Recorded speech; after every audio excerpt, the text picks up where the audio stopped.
اللہ کے نبی کی سنت کیا تھی؟ نیند سے جب بیدار ہوتے، اور ظاہر ہے کہ فجر سے پہلے یعنی تہجد کا وقت ہوتا، آپ اپنے بستر پہ بیٹھتے، ناک 3 دفعہ جھاڑنا، یعنی پوری طرح، جس کو ناک کو سرکنا کہتے ہیں، ایسا کیجئے۔ اور آپ جانتے ہیں کہ فجر کے وضو سے پہلے یہ کرنا لازمی بھی ہے، ٹھیک ہے؟ تو کیا کریں گے؟ 3 دفعہ ناک کو جھاڑیں گے، اور پتہ چلا کہ شیطان ناک کے بانسے میں رات گزارتا ہے۔ سبحان اللہ، دیکھیے کہاں تک یہ جانے کی کوششیں کرتا ہے۔ پھر اٹھ کر دعا کیا کہیں گے؟ اب ہم اپنی دعاؤں میں نیند سے بیدار ہونے کی دعائیں سیکھ رہے ہیں، اور ظاہر ہے کہ مومن رات کو ہی سوتا ہے اور رات کو ہی اٹھ جاتا ہے، اس لیے اس کو ہم ایک ہی جگہ پہ لے رہے ہیں۔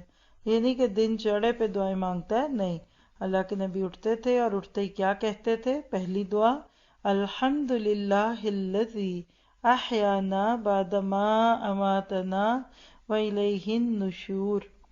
ہر قسم کی تعریف اللہ ہی کے لیے ہے، جس نے ہمیں زندہ کیا بعد اس کے کہ اس نے ہمیں مار دیا تھا، اور اسی کی طرف اٹھ کر جانا ہے۔ یہ روایت ہے بخاری کی 6312 اور صحیح مسلم 2711۔ آپ دیکھیے سوئے کیا تھے؟ بسمک اللہم اموتو، تیرے نام کے ساتھ سوتا ہوں اے اللہ، اور اٹھے کیسے؟ الحمد للہ الذی احیانا۔